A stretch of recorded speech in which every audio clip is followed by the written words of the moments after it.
और सांप्रदायिक सद्भाव बनाने के मकसद से संघ प्रमुख इन दिनों मुस्लिम बुद्धिजीवियों से मुलाकात कर रहे हैं। मोहन भागवत ने आज इमाम संगठन के प्रमुख उमर अहमद इलियासी से मुलाकात की। इस मौके पर भागवत ने मदरसे के छात्रों से भी बातचीत की।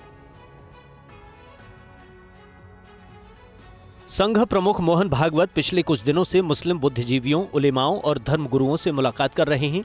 मकसद दोनों समुदायों के बीच बढ़ रही दूरियों और गलत फहमियों को खत्म करना है।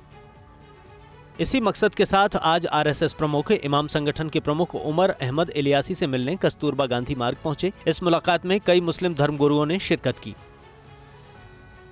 ज्ञानवापी और मथुरा जन्मभूमि विवाद को लेकर अदालतों में चल रही सुनवाई के दौरान देश में सांप्रदायिक सद्भाव बनाए रखने के मकसद से मोहन भागवत ने कुछ दिन पहले पूर्व मुख्य चुनाव आयुक्त एसवाई कुरैशी और दिल्ली के पूर्व उपराज्यपाल नजीब जंग, अलीगढ़ मुस्लिम यूनिवर्सिटी के पूर्व कुलपति जमीरुद्दीन शाह, पूर्व सांसद शाहिद सिद्दीकी और कारोबारी शहीद शेरवानी से भी दिल्ली में मुलाकात की है। अपने सपनों का बिजनेस शुरू करने के लिए आपको कोई भी बैंक बिजनेस लोन नहीं दे रहा? बिजनेस लोन लेने का सीक्रेट जानना चाहते हो तो फ्रीडम ऐप को अभी डाउनलोड कीजिए। बताया जा रहा है कि देश में बढ़ते सांप्रदायिक तनाव को देखते हुए अल्पसंख्यकों के बीच कॉन्फिडेंस बिल्डिंग की कोशिश की जा रही है।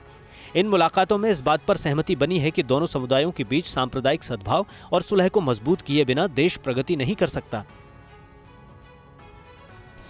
टीवी9 भारतवर्ष से खास बातचीत में आरएसएस नेता इंद्रेश कुमार का बड़ा खुलासा। मदरसा पहुंचे संघ प्रमुख ने छात्रों से लंबी बात की है। संघ प्रमुख ने मदरसे के छात्रों से कई सवाल पूछे।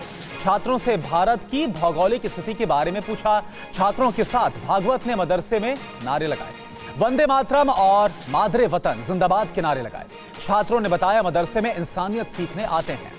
भागवत ने कहा कि सारे धर्म का अंतिम रास्ता एक है। भागवत ने यह भी कहा सभी धर्म प्यार और सौहार्द का संदेश देते हैं। विद्यार्थियों के साथ बातचीत में उन्होंने पूछा, पहला सवाल ये पूछा छात्रों से सब मदरसे के कि अपने देश के नाम कौन कौन से हैं। अनेक नाम हैं, कौन कौन से हैं?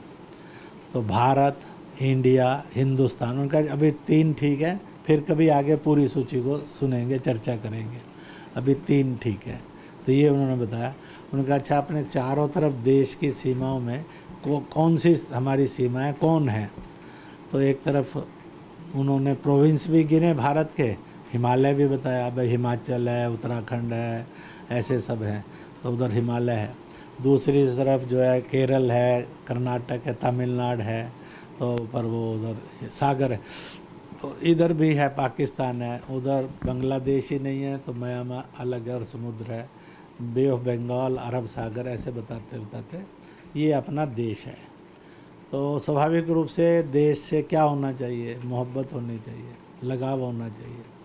तो इसलिए ये करते करते फिर किस किस प्रदेश के यहाँ बालक पढ़ते हैं, तो वो चर्चा होते में आया कि अपने देश भारत को जानना और उसके साथ लगाव होना, ये हमारा ज़िंदगी में एक मकसद होना चाहिए।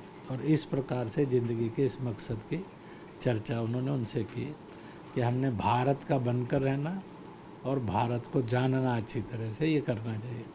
फिर उन्होंने पूछा कि यहाँ इतनी बड़ी तालीम लोगे आप लोग, तो क्या बनोगे, क्या करोगे आगे? तो एक बच्चे ने कहा मैं डॉक्टर बनना चाहता हूँ, दूसरे बच्चे ने कहा मैं टीचर बनना चाहता हूँ, तीसरे ने कहा कि हम तो यहाँ पर नेक बनने के लिए या भला करेंगे और भला करने के लिए लोगों के अंदर बात करेंगे, हम भले बने और लोगों को भले रास्ते पर चलने के लिए कहें। तो ये सारा करते करते में तो चर्चा में ये फिर एक बिंदु आया कि भला करना और भला करवाना और सबके साथ भला करना, यही जन्नत का रास्ता है। इसलिए भला करना, भला बनना जन्नत का रास्ता है, और वो सब के लिए। फिर इस अपने सपनों का बिजनेस शुरू करने के लिए आपको कोई भी बैंक बिजनेस लोन नहीं दे रहा? बिजनेस लोन लेने का सीक्रेट जानना चाहते हो तो फ्रीडम ऐप को अभी डाउनलोड कीजिए।